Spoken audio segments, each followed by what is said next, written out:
di sini adalah dalam rangka mencari keutamaan, terutama malam-malam terakhir penghujung akhir dari Ramadan. Kita akan ingin menjadi bagian dari orang-orang yang mendapatkan Lailatul Qadar. Namun demikian, Lailatul Qadar adalah sebuah peristiwa misteri, belum tahu kepada siapa yang dituju, tetapi kita berikhtiar bahwa kita ingin menjadi bagian dari orang yang mendapatkan Lailatul Qadar. Tema yang pada malam hari ini akan kita angkat adalah mengenai pengertian dari Lailatul Qadar. Seringkali kita dengar dan sudah lama sekali kita dengar Lailatul Qadar itu seperti apa. Nanti akan kita bahas dengan Pak Ustadz. Alhamdulillah Pak Ustadz, terima kasih banyak sudah berkenan hadir. Dan kita juga ingin tahu sejauh mana output dari Lailatul Qadar itu, seperti apa kesempurnaan seseorang menjadi manusia, terutama manusia yang tentu saja manusia yang dalam pandangan Allah. Dimensi-dimensi apa seseorang itu menjadi manusia paripurna di mata Allah? Apakah dimensi vertikal, horizontal, mungkin ada turunannya seperti apa, sehingga betul-betul rumusan itu nanti akan kita dapatkan pada malam hari ini. Terima kasih juga kepada jamaah semua, kawan-kawan terutama dari DKM, dari panitia yang telah menggelar acara itikaf ini. Insya Allah kita akan tuntaskan sampai pagi hari ini. Ada sejumlah kajian, kemudian juga ada tadarus bersama, nanti ada qiyamul lail juga, ada belajar tahsin Al-Quran. Kita tuntaskan dan mudah-mudahan kita bisa mengikutinya dengan baik. Tentu saja keikhlasan teman-teman semua untuk bertahan di Masjid Mursyidul Paulah ini menjadi inti dari bagaimana kita bisa mendapatkan malam kemuliaan di hari-hari terakhir Ramadan ini. Demikian sebagai pengantar singkat kami. Terima kasih banyak kepada Pak Ustadz yang sudah hadir pada malam hari ini, juga kepada kawan-kawan yang menggelar acara ini secara live streaming, dan ini bisa dinikmati oleh kawan-kawan yang bekerja di media group di mana saya berada, mungkin yang sekarang dalam perjalanan bermacet ria. Insya Allah kalau melihat tayangan pada malam ini mendapatkan berkah dan bisa diberikan kelancaran dan bisa sampai di tempat tujuan bersama bertemu keluarga tercinta di kampung halaman. Demikian sebagai pengantar. Wabillahi taufiq wal hidayah. Wassalamualaikum warahmatullahi wabarakatuh. Makin aja nggak bisa? Makin aja. Oh itu aja. Iya. Sudah bisa. Kalau ini tangan kagak ngapa-ngapain. Oh ya. Nganggur akhirnya kagak. Bismillahirrahmanirrahim. Assalamualaikum warahmatullahi wabarakatuh. Alhamdulillahi rabbil alamin, nahmaduhu wa nasta'inuhu wa nastaghfiruh. Allahumma salli wa sallim wa barik ala sayyidina Muhammadin, amma ba'du.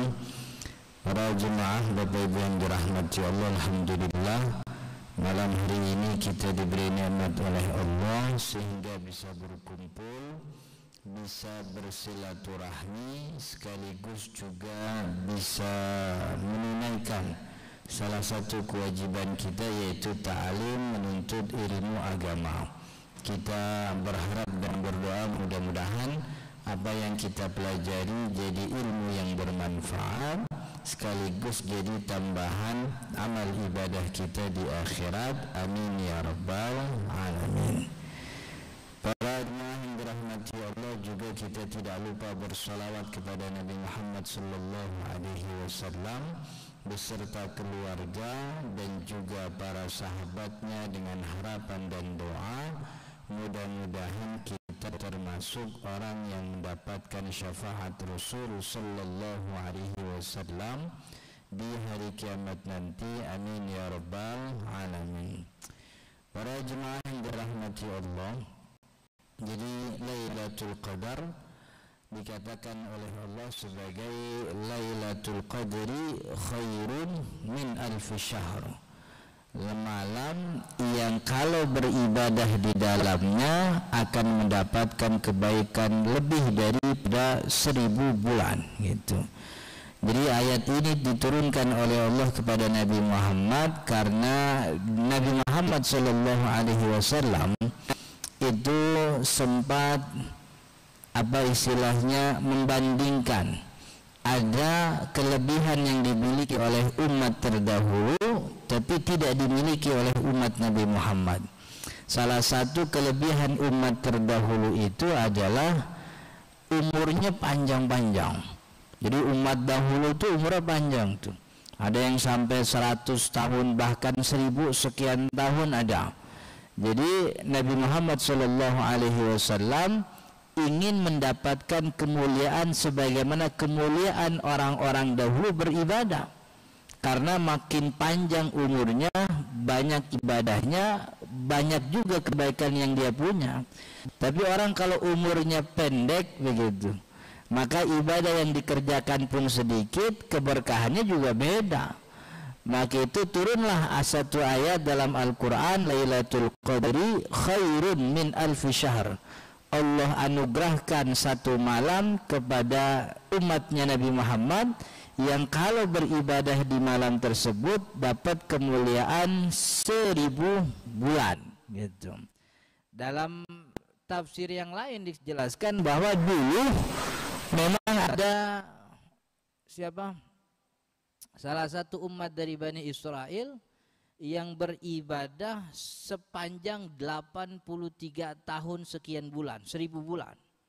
Sekian itu 1000 bulan. Jadi 1000 bulan itu beribadah sepanjang tahun seperti itu setiap hari.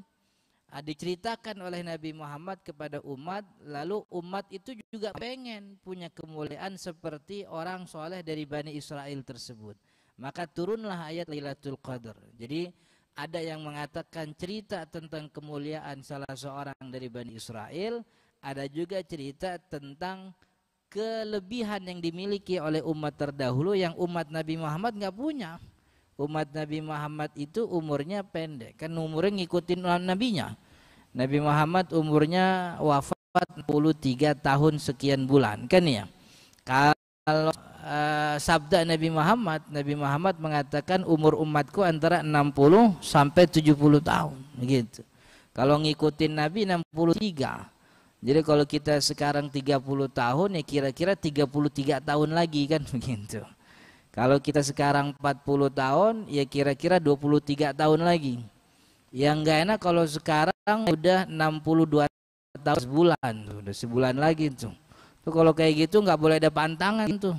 Makan yang enak, jalan-jalan, beli baju yang bagus banget. Tinggal sebulan lagi soalnya gitu.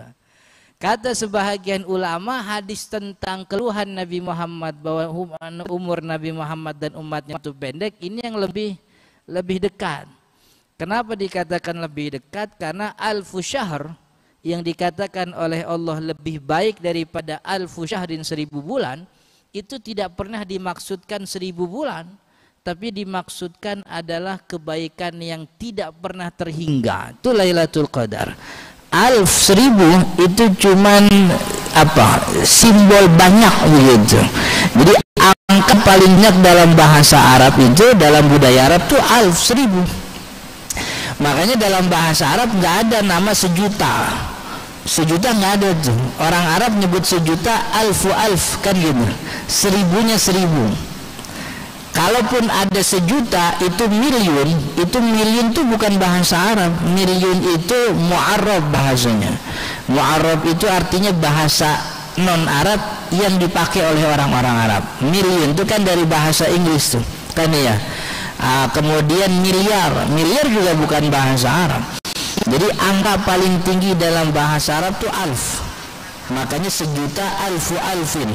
Orang juga kalau ngucapin Idul Fitri ini kullu amin wa antum bi alfi khair, kan begitu. Salah satu kalimat yang masyhur, taqabbalallahu minna wa minkum kullu am wa antum bi alfi khairin, kan begitu. Mudah-mudahan sepanjang tahun Allah memberikan kebaikan. Kebaikan ini kita bisa dapatkan sepanjang istilahnya kalau kita menghidupi malam Lailatul Qadar. Nah, cuman kan memang masalahnya malam Lailatul Qadar itu tidak pernah dieksplisitkan kapan jatuhnya. Walaupun kita punya banyak penjelasan ulama. Kalau dalam kitab Fathul Mu'in dijelaskan ada penjelasan bahwa Lailatul Qadar itu ditentukan dengan awal malamnya. Awal malam Ramadan. Jadi kalau Ramadan malam pertamanya malam Selasa, nanti jatuhnya berarti Lailatul Qadar tanggal sekian. Kalau malamnya hari Kamis nanti tanggal sekian. Begitu dijelaskan. Tapi itu kan yang namanya ijtihad, banyak penjelasan ulama. Ada juga yang menjelaskan bahwa Lailatul Qadar itu jatuhnya ketika malam itu berkumpul banyak kebaikan. Kebaikan malam Ramadan, kebaikan malam ganjil, dan kebaikan malam Jumat. Karena sepanjang 10 akhir mesti ketemu 2 kali Jumat tuh. 2 kali Jumat. Cuman lihat Jumat yang berkumpul kebaikan banyak tuh Ramadan, ganjil, Jumat. Kalau Ramadan, ganjil, Jumat ini 3 ngumpul, kita udah lewat tuh malam kemarin. Malam 27 tuh tanggal di mana 3 kebaikan berkumpul. Malam Jumat, Ramadan sekaligus malam ganjil. Itu kalau Ramadannya versi pemerintah kan gitu. Kalau versi Muhammadiyah malam ganjil yang kumpul 3 kebaikan tuh udah tuh malam 21. Ya, malam 21 tuh malam Jumat, malam ganjil, malam Ramadan. Yang waktu itu bagi pemerintah malam 20 gitu. Makanya dulu ada anekdot tuh, ada cerita lucu yang dijelasin sama guru-guru kita waktu ngaji. Apa namanya, ketika terjadi perdebatan antara Muhammadiyah dan NU waktu itu pemerintah antara awal Ramadan begitu ya. Kan kata Allah, tanazzalul malaikatu warruh. Malaikat itu ketika Lailatul Qadar turun banyak malaikat dipimpin oleh ruh. Ruh itu dijelaskan oleh ulama tafsir namanya malaikat Jibril. Jadi malaikat Jibril mimpin seluruh malaikat turun kepada kita semua memberikan rahmat daripada Allah di malam Lailatul Qadar. Cuman begitu anekdotnya, sampai sekarang kita nggak tahu Jibril itu NU apa Muhammadiyah kan gitu. Loh, kalau NU kita itikafnya pas malam NU aja kan gitu, ganjil. Dulu bercandanya begitu. Karena ini kan udah sekian tahun beda nih. Padahal dulu terus sama tuh kan. Berapa tahun kita sama. Akhirnya beda lagi begitu. Ya hikmahnya kan biar kita tetap malam Lailatul, biar malam ganjil kagak hilang-hilang kan gitu. Ini malam 28 kan kata yang Muhammadiyah malam 29 masih ganjil. Kemarin malam 28 kata Muhammadiyah, malam 27 kata itu. Jadi ganjilnya kagak pernah hilang tuh. Dari malam 20 sampai 30 malam ganjil semua kan gitu. Itu berarti membuat kita punya kesempatan makin banyak dapat Lailatul Qadar gitu. Jadi kebaikan yang Allah anugerahkan kepada kita semua salah satu sebabnya karena kita tidak punya keunggulan yang dimiliki oleh umat terdahulu yaitu umur panjang. Makanya bukan cuma Lailatul Qadar, Al-Quran kan juga sama. Orang baca Al-Quran kata Nabi Muhammad, man qara'a harfan min kitabillah, siapa yang baca 1 huruf saja dari Al-Quran maka dia mendapatkan 10 kali kebaikan 1 hurufnya begitu. Dan 10 kebaikan bisa dikalikan sampai 700 kali lipat kan begitu. Jadi umat kita tuh ibadahnya gampang, ibadahnya murah, enggak susah, tapi pahalanya berlipat-lipat. Jangankan untuk hidup sampai 83 tahun sekian bulan itu Lailatul Qadar, untuk hidup 2-3 menit yang akan datang kita enggak ada jaminan. Tapi Allah sudah jamin pahala kita sampai 1000 bulan, bahkan tidak terhingga. Itu sebabnya kita menjadi umat yang sangat beruntung menjadi umat Nabi Muhammad SAW. Walaupun umur kita pendek, tapi pahalanya banyak. Umur umat terdahulu panjang-panjang itu. Cuman pahalanya juga nggak berlipat-lipat, segitu-gitu aja. Begitu. Jadi umurnya, ya unggulannya sih umur panjang. Kalau dia kerjaannya ngegosip 200 tahun, dia masih punya stok 700 tahun buat tobat tuh begitu. Kalau kita nggak bisa, makanya kita dikasih keunggulan tuh. Gitu nah hanya saja memang beberapa orang bertanya, bagaimana Ustaz caranya mendapatkan Lailatul Qadar? Lailatul Qadar itu untuk meraihnya kita menghidupi malam di mana Lailatul Qadar itu turun gitu. Jadi menghidupi, dan bagaimana cara menghidupi malam tentu kita punya cara yang berbeda-beda. Ada yang memang iktikaf, ada yang tidak iktikaf tapi beribadah di rumahnya misalnya. Dan itu bukan syarat memang. Jadi iktikaf bukan syarat Lailatul Qadar bukan syarat mendapatkannya harus iktikaf. Beda kayak sholat sama toharoh. Toharoh itu syarat sahnya sholat. Orang kalau nggak toharoh sholatnya nggak sah. Iktikaf itu bukan syarat. Jadi syarat Lailatul Qadar itu iqamah, menghidupi malam. Maka dengan apapun kita menghidupi malam, insya Allah dapat kebaikan Lailatul Qadar. Makanya saya lebih suka pendapat ulama bahwa Lailatul Qadar itu sama seperti ibadah sholat. Yang mana orang itu mendapat kemuliaan sholat tergantung seberapa khusyuk dia di dalam sholat. Itu sepanjang sholat itu rakaat 1, 2, 3, 4. Itu kan paling khusyuknya, ya syukur-syukur kalau khusyuk sepanjang 4 rakaat. Dapat kemuliaan khusyuk 4 rakaat. Tapi kan ada yang khusyuknya cuma rakaat pertama doang. Ada yang alhamdulillah bertahan sampai rakaat 2, kan begitu. Ada yang alhamdulillah tahan sampai rakaat ketiga. Dia mendapat kemuliaan sesuai dengan kehusyuan sholatnya. Maka 4 rakaat secara zahir, tapi kemuliaan di sisi Allah dia dapatnya 3 rakaat doang. Dapat cuma 2 rakaat doang, begitu. Lailatul Qadar itu seperti itu. Ini sepanjang malam nih Lailatul Qadar. Lalu bagaimana kita mendapatkan kemuliaan? Menghidupi malamnya dengan apa? Ibadah. Sepanjang malam kalau bisa. Dan salah satu cara menghidupi ibadah, menghidupi malam dengan ibadah sepanjang malam itu kan i'tikaf. Kan ya? Karena orang i'tikaf tuh tibang duduk doang di masjid, nongkrong aja. Yang penting pakai niat. Nah, ini teman-teman Bapak Ibu kalau masuk masjid i'tikaf pakai niat gitu. Karena i'tikaf ini ibadah yang teknisnya mirip sama kebiasaan. Maka untuk sah ibadah tersebut harus dibedakan dengan kebiasaan. Pembedanya adalah niat. Jadi fungsi niat itu membedakan antara ibadah dan kebiasaan yang teknisnya mirip. I'tikaf itu teknisnya sama, kebiasaan sama. Karena teknis i'tikaf itu kan tibang nongkrong aja di masjid. Nongkrong di masjid itu kerjaan banyak orang. Orang apalagi kalau siang nih. Saya nggak tahu kalau di masjid Mursia Daud nih kalau siang rame apa enggak. Kalau di pinggir jalan itu kan masjid kalau siang zuhur itu kan rame banget orang. Ada yang ke masjid emang mau sholat ada. Ada yang ke masjid cuma numpang adem doang ada. Numpang adem nyari AC, selonjoran, nunggu orderan. Yang terbaru yang saya tahu orang ke masjid tuh nyari colokan tuh gitu. Mau ngecas HP gitu. Lalu apa bedanya mereka yang masuk ke masjid dengan berbagai motivasi dengan orang yang i'tikaf? Nggak ada bedanya. Sama-sama nongkrong di masjid, diam di masjid.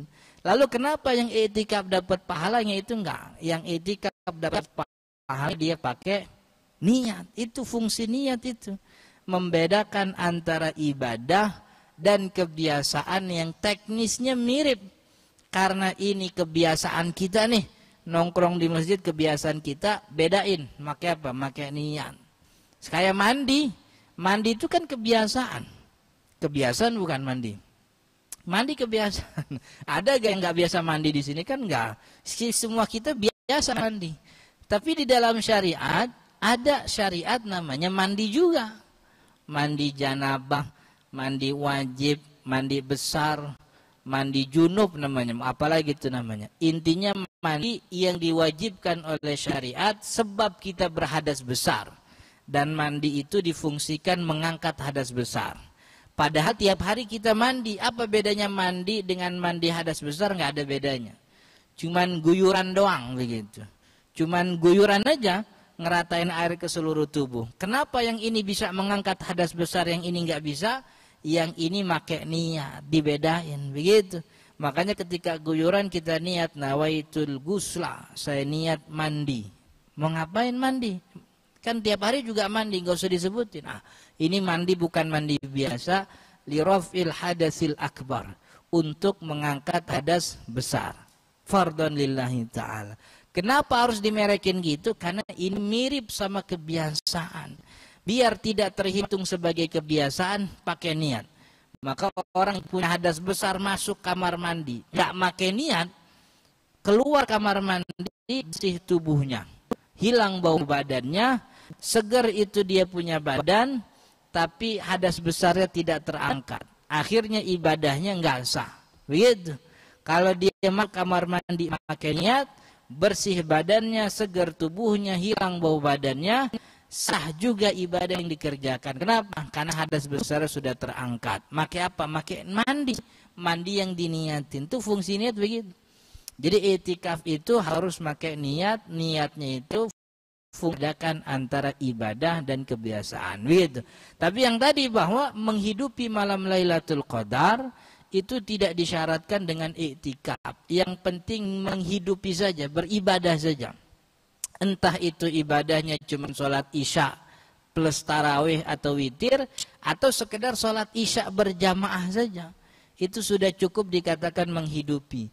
Ya cuman itu tadi, menghidupinya orang sepanjang malam, dengan orang yang menghidupi cuma 1/4, setengah, atau 2/3 malam itu kan beda.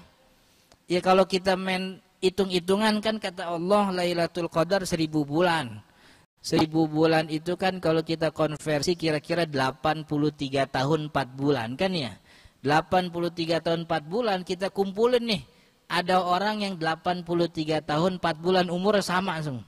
Kita kumpulin 2 orang 3 orang aja 84 tahun, 83 tahun. Kalau kita lihat kan mesti kualitas ibadahnya beda-beda tuh. Kan ya? Ada yang 83 tahun tuh sepuh, tapi dari muda emang kerjanya sholat malam, kan gitu, nggak pernah lepas. Puasa Senin Kemis dijalanin, Al-Quran dibaca tiap hari, udah ceritanya udah khatam sekian tahun, kan begitu. Tapi ada 83 tahun tuh mukanya juga kagak ada cahayanya. Sholat, kalau ditegur doang sama mantunya, kalau enggak ya enggak begitu. Sholat cuman begitu doang, kan ya. Itu juga yang wajib, yang sunah-sunah gua nggak kerja. Umurnya sama 83 tahun, tapi kualitas pahalanya beda. Gitu juga sama Lailatul Qadar. Sama-sama dapat kemuliaan 83 tahun, cuman kemuliaannya beda. Kenapa? Dia mah kemuliaannya penuh. Kenapa? Orang sepanjang malam dia ibadah. Iktikaf dia dari habis maghrib sampai subuh dia iktikaf.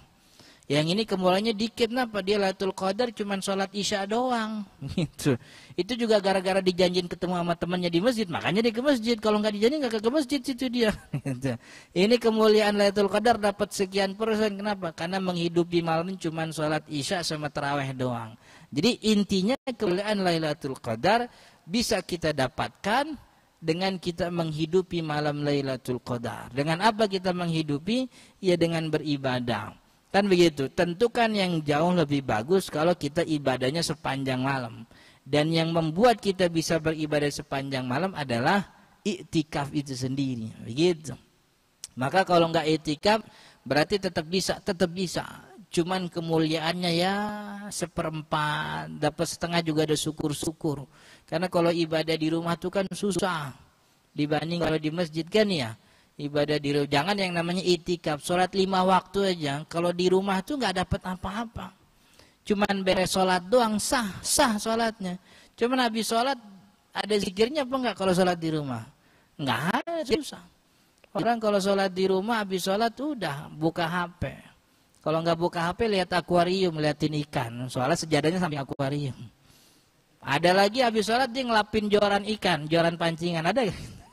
Habis sholat ngelapin joran, kan gitu. Coba kalau sholat di masjid, kan ya jalannya aja tuh.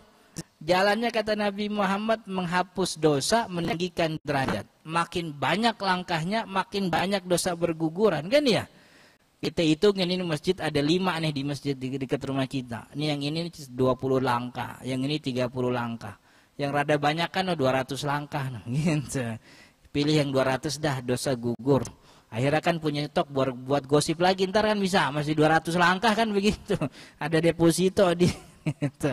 Jadi apa namanya, ada pahala yang dijanjikan. Ntar ketemu orang di masjid nih, sholat di masjid, ketemu orang, ketemu teman kenalan, dia salaman.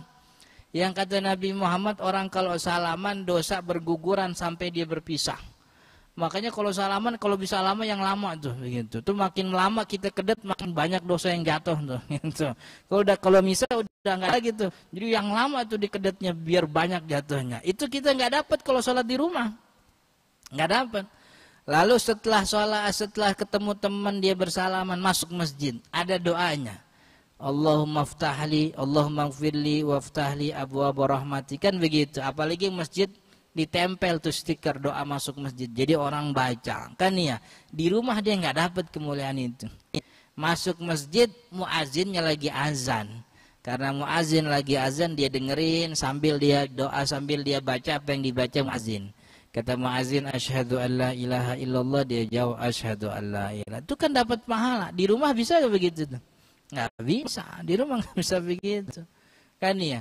Habis azan selesai dia doa, Allahumma rabba hadhihi da'wati tammah. Ya itu kita nggak bisa di rumah tuh. Kan ya.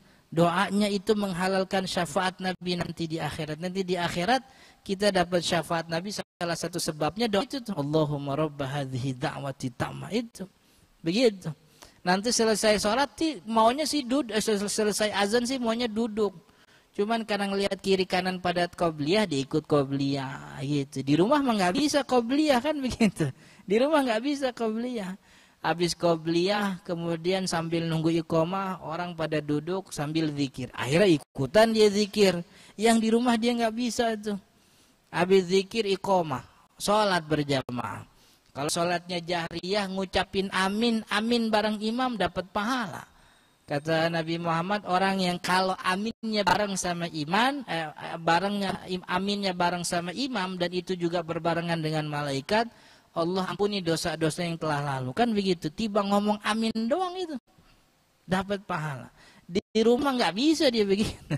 Di rumah alhamdulillah rabbil alamin waladhdallin amin. Udah nggak ada yang barengin udah. Habis itu langsung baca surat selanjutnya. Kan ya, selesai salat assalamualaikum assalamualaikum. Kalau dia berjamaah di masjid, tadinya sih dia mau langsung berdiri, langsung pergi. Cuman karena kiri kanan kagak ada yang berdiri, jadi kagak enak. Akhirnya dia duduk aja begitu. Menunduk doang, kagak ada yang dibaca, dia juga akhirnya baca dah. Subhanallah, subhanallah.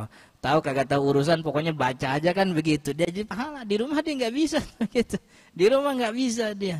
Habis subhanallah, subhanallah, orang mulai pada berdiri. Dilihat orang pada orang pada badiah. Akhirnya dia ikut badiah tuh. Di rumah nggak bisa dia ba'diyah. Gara-gara di masjid berjamaah jadi ba'diyah. Habis ba'diyah rupanya kata pengurus masjid, habis ini ada pengajian, ikut dia ngaji kan. Di rumah kagak bisa. Jadi pahala orang yang beribadah di masjid jauh lebih banyak dibanding di rumah. Begitu juga kalau i'tikaf. Kalau lagi i'tikaf karena dia berada di masjid, nafsunya tuh tertahan untuk sesuatu, jangankan yang haram. Yang boleh aja nafsu rada malu kalau ngerjain di masjid. Kan ya, apa istilahnya kalau orang tuh senandung kan itu sesuatu yang boleh aja kan, sah saja. Cuman kalau di masjid kan dia rada malu.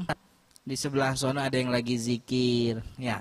Sebelah situ yang lagi baca Al-Quran, ada yang lagi sholat, kan gitu. Ada yang lagi belajar, ada yang lagi diskusi dan seterusnya. Jadi mau senandung dia malu. Dia ikutan zikir, akhirnya zikir itu gara-gara i'tikaf gitu. Jadi i'tikaf itu memposisikan diri untuk terus beribadah kepada Allah. Makanya kemungkinan dia dapat Lailatul Qadar jauh lebih sering, jauh lebih banyak dibanding orang yang tidak melakukan i'tikaf. Tapi tidak berarti kalau i'tikaf itu menjadi syarat. Intinya Lailatul Qadar didapatkan bagi mereka yang menghidupi malam walaupun cuman hanya sekedar sholat isya berjamaah atau sholat tarawih. Tapi mulainya cuma segitu saja, begitu. Dan tadi berkenaan dengan Lailatul Qadar, tentu orang-orang yang tergerak hatinya untuk mendapatkan Lailatul Qadar, setidaknya mereka adalah orang-orang yang meresapi nilai puasa itu sendiri. Makanya siang dia mengetahui makna puasa, malam dia cari keutamaan Lailatul Qadar. Nah, begitu. Dan kita ini yang menghidupi malam-malam Ramadan memang hendaknya juga mengetahui rahasia dan makna daripada ibadah puasa yang kata Allah la'allakum tattaqun, agar menjadikan kalian orang yang bertakwa gitu. Jadi bukan cuman sunnahnya kita kejar nih i'tikaf, tapi makna daripada ibadah wajib kita puasa kita juga tekuni Dan mudah-mudahan kita bisa resapi dengan malam Lailatul Qadar ini, yaitu membuat kita jadi orang yang bertakwa. Itu berarti bahwa Allah inginnya kita ini menjadi orang yang bertakwa setelah ibadah Ramadan atau dengan ibadah Ramadan. Makanya dulu ada omongan tuh, katanya puasa itu disyariatkan agar kita bisa merasakan yang dirasakan oleh orang miskin. Enggak begitu. Kalau tujuan puasa biar bisa merasakan yang dirasakan oleh orang miskin, ya orang miskin gak usah puasa, kan emang udah miskin. Gitu. Tapi ternyata orang miskin juga wajib puasa. Puasa itu diwajibkan agar kita menjadi orang yang bertakwa. Orang kaya wajib bertakwa, orang miskin juga wajib bertakwa, gitu. Dan ketakwaan itu diajarkan oleh Allah dalam ibadah puasa. Yang penting kita sadar aja bahwa kita lagi diajarin jadi orang bertakwa. Makanya kalau kita sadar, kita bisa merenungi nilai puasa yang kesemuanya itu adalah instrumen ketakwaan. Salah satu nilai atau ilmu Ramadan, puasa yang diajarkan oleh Allah dengan ibadah puasa yang menjadikan kita orang bertakwa, salah satunya adalah nilai keikhlasan. Ini penting, nilai keikhlasan. Karena satu-satunya ibadah yang tidak pernah dieksplisitkan pahalanya oleh Allah dan Rasul itu cuma puasa. Yang lain ada tuh pahalanya tuh, eksplisit disebut oleh Allah, oleh Rasul. Sholat tadi disebutin kan ya, takbirnya berpahala, langkah ke masjidnya ada pahala, dihitungnya menggugurkan dosa, menaikkan derajat. Jadi orang kalau mau sholat tuh ada motivasinya. Ngapain sholat ke masjid yang rada jauhan? Biar langkahnya banyak, dosanya gugur banyak. Kan begitu, ada motivasinya tuh. Kata Nabi Muhammad, orang yang baca Al-Quran 1 huruf dapat 10 kebaikan. Jadi orang kalau mau ibadah baca Quran ada motivasinya. Ngapain baca Al-Quran? Biar dapat banyak pahala. Soalnya 1 huruf ganjarnya 10. Kan begitu. Orang mau sedekah motivasinya apa? Nabi Muhammad yang bilang bahwa sedekah itu melipat gandakan harta. 10 bahkan sampai 700 kali lipat. Orang ada motivasinya. Kan gitu. Haji apa motivasinya? Biar dapat surga. Karena dijanjiin sama Allah, hal hajjul mabrur laisa lahul jaza illal jannah. Kan begitu. Tapi kalau puasa itu ibadah yang tidak ada pahalanya nggak pernah disebutin oleh Allah dan Rasul. Allah cuma bilang dalam hadis qudsi, as-saumuli wa ana ajzi'u bihi. Puasa itu untukku, aku yang langsung ganjar pahalanya. Gitu doang. Nggak ada pahala 1, 2, nggak ada gitu. Tahu-tahu ujung-ujungnya Nabi Muhammad bilang dalam sabdanya, kam min shaimin. Berapa banyak orang yang puasa, laisa lahul jaza, nggak dapat apa-apa kecuali lapar dan dahaga.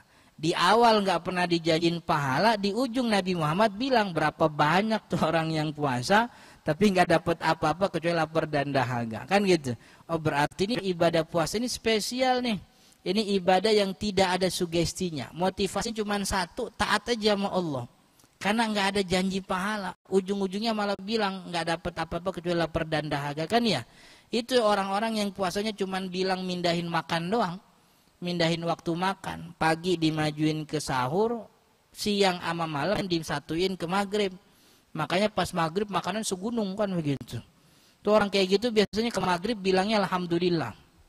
Datang nih maghrib, alhamdulillah. Akhirnya buka puasa juga. Berasa puasa dia doang yang paling berat kayaknya begitu. Tapi ntar kalau datang azan isya, dia bilang apa? Astagfirullah, udah isya aja gitu. Baru sepiring kan gitu. Itu kolak belum dijajalin, udah isya aja. Astagfirullah, waktu cepet banget kan gitu. Itu taunya cuman mindahin makan doang begitu tuh. Itu yang kata Nabi Muhammad, gak dapat apa-apa cuman lapar dan dahaga saja. Padahal di dalam puasa banyak nilai ketakwaan, salah satunya nilai keikhlasan tadi. Bahwa ibadah ini tidak pernah disebutkan secara eksplisit pahalanya oleh Allah. Cuman Allah bilang ini untukku. Jadi ibarat kalau kita lagi kerja ada bos gitu. Ini kerjain nih tugas nomor 1. Ini kalau yang bisa ngerjain nomor 1 dapat 5 juta misalnya. Kata bos dapat 5 juta. Ini ada lagi nih nomor 2 nih. Ini nomor 2 begini. Kalau ada yang bisa dapat 10 juta nih. Gitu. Nah cuman ada yang lebih bagus lagi nomor 3 nih. Nomor 3 nih begini. Ini yang kalau yang bisa nih nomor 3, nggak usah nanya 5 juta 10 juta, saya yang jadi taruhannya. Kata bos begitu.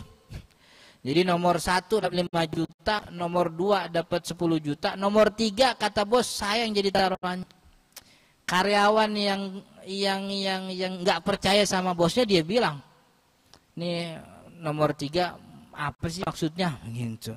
Kerjaannya berat tapi kagak ada pahalanya, nggak ada bonusnya. Cuman bilang saya jadi taruhannya, gue mah kagak percaya sama bos gitu. Paling kalau kita ngerjain nomor 3 ujung-ujung cuma dikasih sepeda doang, kagak gitu. Jangan lah. Nomor 1 aja udah jelas 5 juta. Kalau nggak nomor 2 kita bareng biar bisa bagi 2 tuh. 10 juta kita bisa dapat kan itu. Itu karyawan yang kagak percaya. Karyawan yang percaya sama bos dia bilang begini, ini nomor 1 kan berat ini 5 juta. Nomor 2 lebih berat 10 juta. Nomor 3 ini lebih berat nih dari nomor 1, 2. Tapi pahalanya kagak ada bonusnya. Cuman bilang saya yang jadi taruhannya. Oh berarti ini gede ini bonusnya nih. Kenapa? Karena bos itu mempertaruhkan nama baiknya. Dia mempertaruhkan jabatannya. Dia mempertaruhkan harga dirinya buat nomor 3. Ini kalau kita bisa dapat nomor 3, kayaknya 5 juta, 10 juta kecil itu. Nggak ada apa-apanya dibanding nomor 3. Karena yang jadi taruhan bukan nilai. Yang jadi taruhan tuh nama baik bos itu. Orang kalau puasa mikirnya begitu juga. Ini sholat kan rada berat, mau khusyuk rada berat, pahalanya sekian. Sedekah apa lagi? Nyari duit capek-capek kan begitu. Pala jadi kaki, kaki jadi pala, begitu hilang kagak ada pahalanya. Amba dikasih tuh pahalanya, berat emang. Tapi puasa nih ibadahnya sepanjang hari. Sepanjang hari dari mulai subuh sampai maghrib. Tapi pahalanya nggak disebutin. Yang disebutin cuman ana ajzi'u bihi. Saya yang langsung ganjar pahalanya kata Allah. Oh berarti Allah mempertaruhkan kemahabesarannya. Allah mempertaruhkan kemahaesaannya. Allah mempertaruhkan kemahaagungannya buat ganjar kita nih. Orang yang puasanya beneran. Puasanya nggak cuma sekedar mindahin makan, tapi nilai makna puasa kita jalanin. Begitu. Oh berarti pahalanya gede ini. Pahalanya bukan cuma soal 10-20 kali lipat. Bukan, ini lebih besar ini. Jadi begitu. Maka ibadah yang seperti ini mendorong kita untuk menjadi pribadi yang ikhlas. Ikhlas itu adalah tatluba li amalika syahidan ghairallah. Kamu tidak menuntut siapapun untuk jadi saksi atas ibadahmu kecuali Allah tuh ikhlas. Kenapa harus ikhlas? Karena nggak ada yang bisa dipamerin dari ibadah puasa. Kan ibadah puasa nggak kayak orang sedekah. Orang sedekah kan bawa duit nih, kan bisa rada pamer dikit kan bisa kan ya. Rada pamer minta dipotoin, foto-foto gitu. Fotonya pas duitnya dikeluarin tuh begitu terus. Gitu. Sambil di bawah ada tangan si fakir miskin gitu. Nah, tangannya kurang naik. Ah, gitu foto dah gitu. Kurang senyum. Begitu. Orang bisa pamer, maka dapat pujian orang bisa, walaupun nggak boleh. Cuman kalau dapat pujian dapat gitu. Sholat kan juga orang bisa pamer. Karena sholat itu ibadah yang bacaannya kedengaran, gerakannya kelihatan. Dia tahu nih ntar malam ada jadwal ngimamin tarawih di Masjid bin Fulan. Dia tahu itu ada calon mertuanya. Kan rada bagusan kan ya, disiapin dari sore itu. Gitu. Sorban dia pakai yang paling wah, peci yang paling mahal, kain yang orang lain gak ada yang punya pokoknya. Tampil sebagus-bagusnya, all out. Karena di belakang ada calon mertua. Bisa gak begitu? Bisa. Ada dipamerin, dapat pujian orang dapat. Walaupun hukumnya kagak boleh, cuman dapat. Tapi kalau puasa tuh kan kagak ada yang bisa dipamerin. Orang mau pamerin apa lagi puasa? Nggak ada kan ya. Mau pamer ludah juga orang kagak ngukur bagusnya orang dari ludah. Teman kita puasanya hebat ya. Kenapa? Kalau puasa ngeludah mulu katanya gitu. Kagak ada ukurannya. Nah puasa kayak gini mengajarkan kita nilai keikhlasan. Bahwasanya tidak ada nilai yang sebanding dengan ibadah kita kecuali perhitungan Allah. Maka dalam ibadah itu nggak usah ngarep dipuji orang, nggak usah takut dicaci orang. Pujian orang kagak bikin masuk surga, caciannya kagak bikin masuk neraka. Karena pujian yang nggak nyelamatin kita kepada surga, caciannya juga nggak bakal nyerumusin kita ke neraka. Ya udah, nggak usah capek-capek nyari pujian orang, nggak usah capek-capek takut dihina orang. Nyantai aja ibadah mah. Yang penting Allah bilang wajib, wajib kita kerjain. Allah bilang haram, haram kita kerjain. Orang kalau punya nilai keikhlasan kayak gini, hidupnya tuh punya patron, punya jalur. Jalurnya tuh apa kata Allah, bukan apa kata orang. Jadi apa yang orang bilang walaupun bagus, tapi Allah bilang enggak. Tapi orang kalau enggak punya tujuan, enggak ada Allah di hatinya, yang dia cari itu yang lagi keren aja, yang lagi tenar, yang lagi ngetren diikutin semuanya gitu. Dan biasanya pujian orang itu dari tahun ke tahun beda-beda nilainya. Tahun ini kita nilai ini kebaikan, tapi tahun depan dibilangnya norak tuh gitu. Karena yang namanya tren tuh berganti gitu. Salah satu contoh ya, saya dulu pernah lihat ada artis namanya Marshanda. Tahu gak artis Marshanda dulu? Marshanda dulu. Dulu dia ketahuan tuh ya. Ada kasus di mana Marshanda ngomong depan kamera tuh. Depan kamera dia ngomong sambil joget-joget, dia apa istilahnya, dia hina orang-orang yang dia kenal tuh. Temen SD-nya dia omongin, temen gurunya dia omongin, kan gitu. Setelah tuh video muncul, tuh belum tenar Instagram tuh, TikTok juga belum ada tuh. Itu pas Marshanda videonya muncul, orang bilang apa tuh? Marshanda punya penyakit mental, kan ya? Marshanda bipolar, Marshanda jiwanya terganggu, katanya begitu. Dulu itu. Cuman yang namanya Marshanda dulu, itu sekarang yang ngetren emang kayak Marshanda sekarang. Coba lihat di video-video di TikTok, emang isinya apa? Orang joget. Yang dulu Marshanda kerjain, yang dulu kita bilang bipolar, sekarang orang ngelakuin tuh. Di video ngomong-ngomong ngejelekin orang, Marshanda dulu begitu, kita bilang punya penyakit mental. Orang sekarang pada kayak gitu. Itu kalau ngikutin tren begitu tuh. Dulu dibilang jelek, sekarang bagus. Ntar dibilang bagus, nggak punya nilai. Jadi apa yang lagi ngetren diikutin semuanya. Dulu ada ngetren apa pakai celana kedodoran, orang pada ngikutin kan ya, celana kedodoran, tahu gak dulu? Dulu yang celana belum nyampe pinggang udah diikat begitu, baru nyampe parat udah diikat begitu kan ya. Tuh kalau kata orang Tegal Alur tuh itu orang berak, cebok belum beres udah jalan-jalan begitu tuh. Begitu. Ngetren Ustaz, iya ngetren, cuman lempengan PA-nya.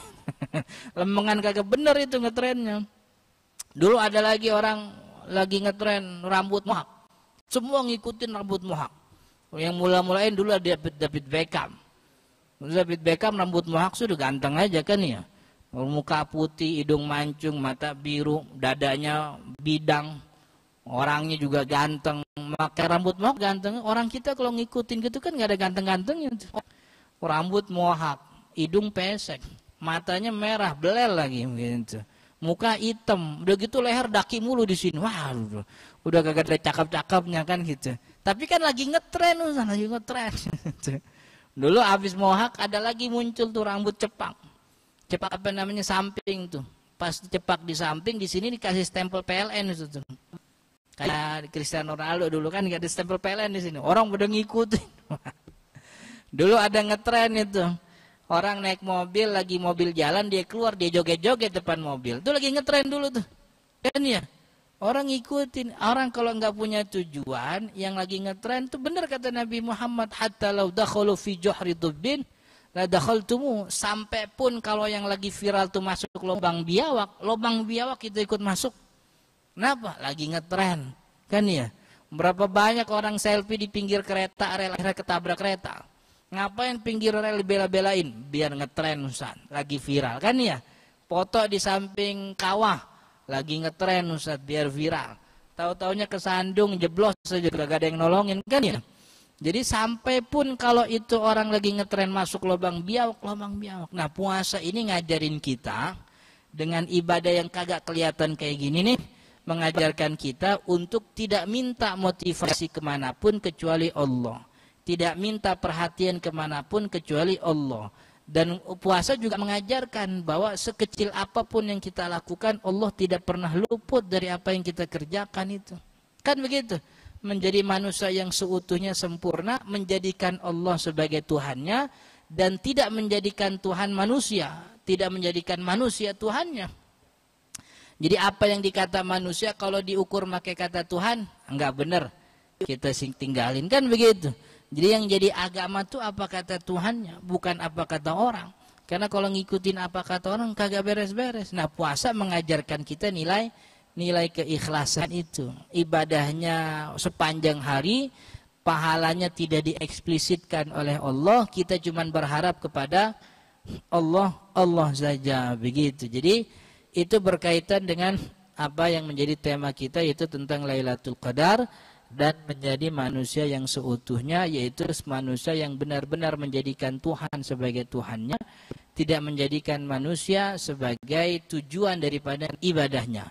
Karena kalau kita bikin manusia jadi tujuan, kita nggak bakal dapat apa? Kita nggak bakal dapat ujung.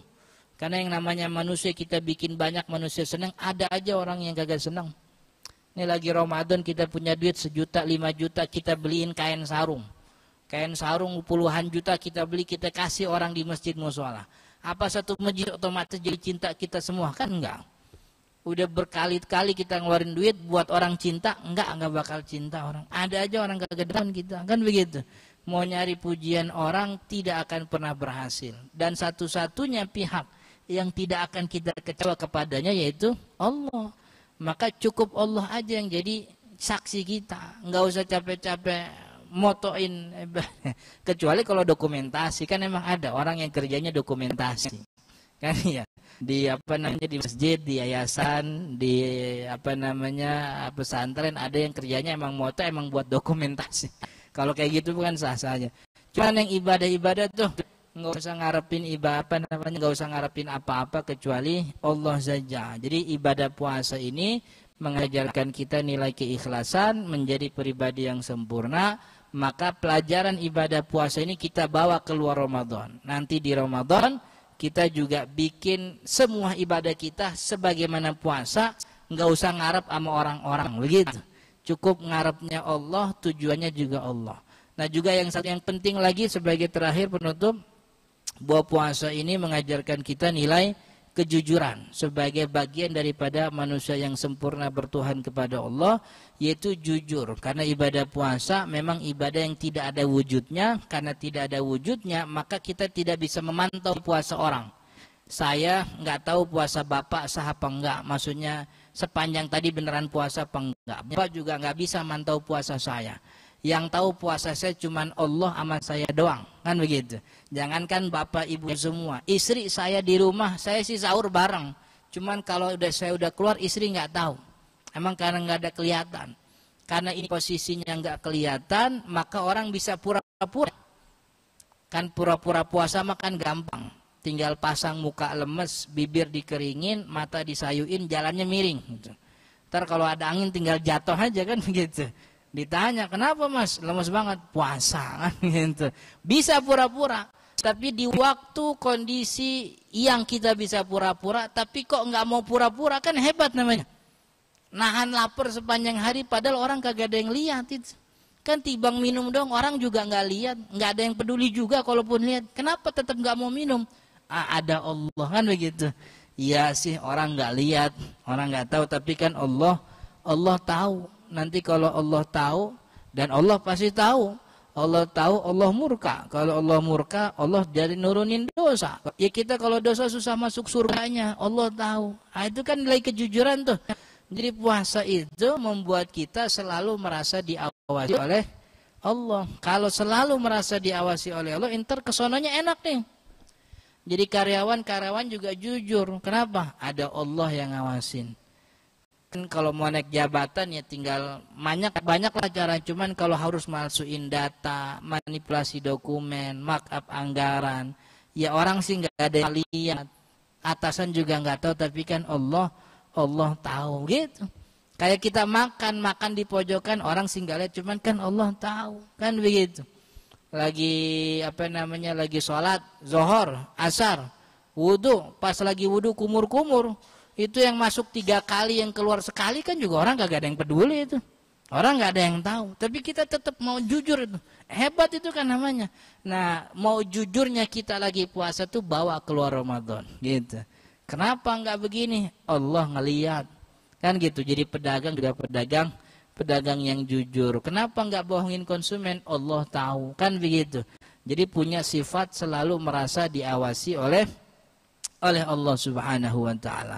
Mudah-mudahan bermanfaat. Saya kira cukup materi kita tentang Lailatul Qadar dan juga kepribadian yang berubah setelah sepanjang ibadah puasa. Maka orang-orang yang puasanya diresapi dan direnungi hikmahnya, hari ini kita bukanlah 28 hari yang lalu. Kita hari ini pribadi yang baru karena sudah melewati sepanjang hari Ramadan sekian hari, dan di dalamnya banyak pelajaran yang mestinya itu sudah nempel dalam diri kita masing-masing. Mudah-mudahan kita diberikan taufik oleh Allah untuk tetap beribadah dan mendapatkan malam Lailatul Qadar secara sempurna, sekaligus juga nanti lulus Ramadan Allah jadikan benar kita sebagai orang-orang yang bertakwa. Mudah-mudahan bermanfaat. Insyaallah kita lanjut di pertemuan akan datang. Hadanallahu wa iyyakum ajma'in. Assalamualaikum warahmatullahi wabarakatuh.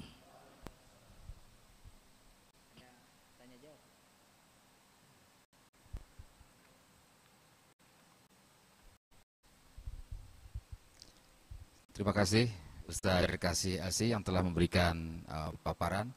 Dari kawan-kawan ada yang mau ditanyakan? Baik, dari saya mungkin Pak Ustaz mohon izin. Kadang kita sering kali juga penasaran Ustaz, apakah kita mendapatkan malam Lailatul Qadar, atau ada tidak indikatornya seseorang itu mendapatkan malam Lailatul Qadar, atau setidaknya mungkin barangkali dalam sejarah Nabi ada nggak mungkin sahabat Nabi yang memang atau Nabi sendiri menunjukkan bahwa oh si A si B ini sahabatnya mungkin telah mendapatkan malam Lailatul Qadar. Ini buat gambaran kita aja. Kalau memang itu masih menjadi sesuatu hal yang goib ya nggak apa-apa juga. Tapi kan barangkali ada tidak dalam sejarah bahwa sahabat Nabi katakanlah pernah mendapatkan malam Lailatul Qadar, dan apa yang menjadi indikator di dalamnya Ustaz. Demikian Ustaz, terima kasih. Kalau Riwayat tentang orang-orang yang dieksplisitkan oleh Nabi dapat Lailatul Qadar, saya sih belum nemu. Dengan keterbatasan referensi, dengan rujukan yang minim, saya belum menemukan ada riwayat bahwa Nabi Muhammad mengatakan, ini orang dapat Lailatul Qadar nih, begitu. Jadi Nabi Muhammad tentang Lailatul Qadar hanya menganjurkan kita taharraw, kan begitu. Taharraw Lailatul Qadri fil ashril awakhir. Cari itu malam Lailatul Qadar, usahakan biar dapat di 10 akhir Ramadan. Kemudian dalam riwayat di malam-malam ganjil gitu. Dan karena memang ini tersembunyi, maka Nabi Muhammad pun tidak menyebutkan ada orang yang dia dapat apa dia nggak dapat gitu. Jadi memang tempatnya tersembunyi, riwayatnya kita nggak nemu. Tapi kan banyak ulama yang apa istilahnya memberikan semacam sedikit penjelasan tentang orang yang mendapatkan kemuliaan Lailatul Qadar, yang pada intinya bahwa alamatu qabulit ta'ah ta'atun ba'daha. Tanda bahwa ketaatan orang itu diterima oleh Allah itu melahirkan ketaatan baru, begitu. Jadi tanda kalau kita mendapat kemuliaan Lailatul Qadar, ya kita punya penambahan kualitas serta kuantitas ibadah kita. Karena ketaatan yang diterima oleh Allah itu melahirkan ketaatan baru, kan begitu. Dapat kemuliaan Lailatul Qadar, akhirnya sepanjang hari subuhnya nggak pernah telat lagi, kan begitu. Dulu gara-gara i'tikaf, setelah itu dapat Lailatul Qadar, alhamdulillah sedekahnya makin rutin, kan begitu.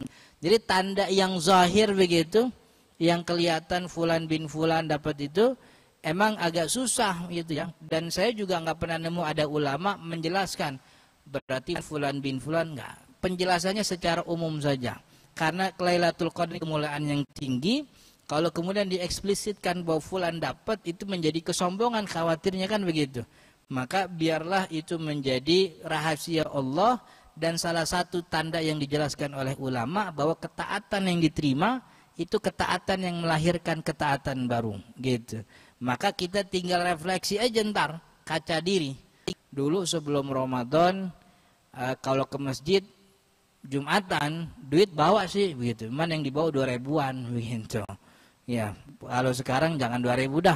Masa udah Ramadan 70 kali masih 2.000 aja kan gitu. Ganti kan gitu. Dan kalau 2.000 itu kan kelas SMP itu. Ya, kalau SD kan sama gurunya disuruh bawa kelindingan aja, kan gopean saya. Itu SMP itu 2.000. Kalau SMA disuruhnya biasanya 10.000 cebanan. 5.000 apa ceban gitu. Kalau udah kuliah biasanya cebanan 20 ribuan.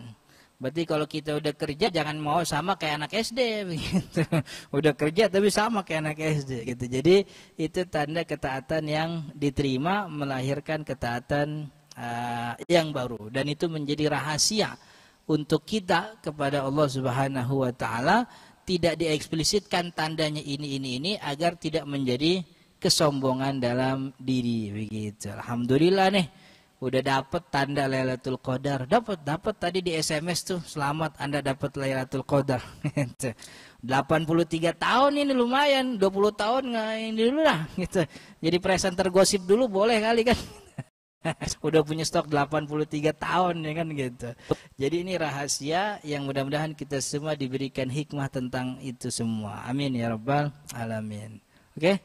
Sudah ya. Kita tutup. Ya, kita doa, kita baca surat Al-Fatihah terlebih dahulu. Kita doakan mudah-mudahan teman kita, kerabat kita, orang tua kita yang sedang dalam keadaan sakit diberikan kesembuhan oleh Allah, yang sedang kekurangan diberikan kecukupan oleh Allah, yang sedang dalam kesusahan diberikan jalan keluar oleh Allah Subhanahu wa taala. Al-Fatihah. A'udzu billahi minasyaitonir rajim. Bismillahirrahmanirrahim. Alhamdulillahirabbil alamin arrahmanir rahim maliki yaumiddin. Iyyaka na'budu wa iyyaka nasta'in. Ihdinas siratal mustaqim. Siratal ladzina an'amta 'alaihim ghairil maghdubi 'alaihim waladdallin. Amin. Allahumma shalli 'ala sayyidina Muhammad wa 'ala ali sayyidina Muhammad. Allahumma ighfir lana dhunubana wa liwalidina warhamhum kama rabbawna shighara.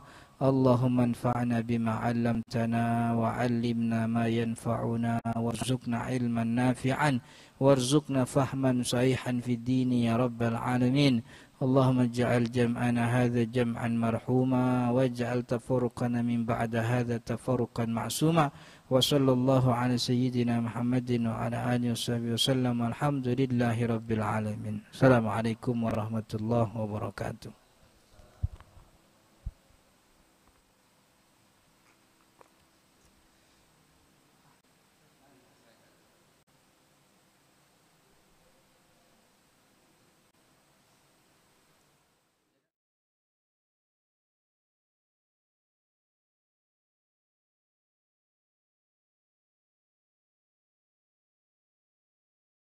بسم الله الرحمن الرحيم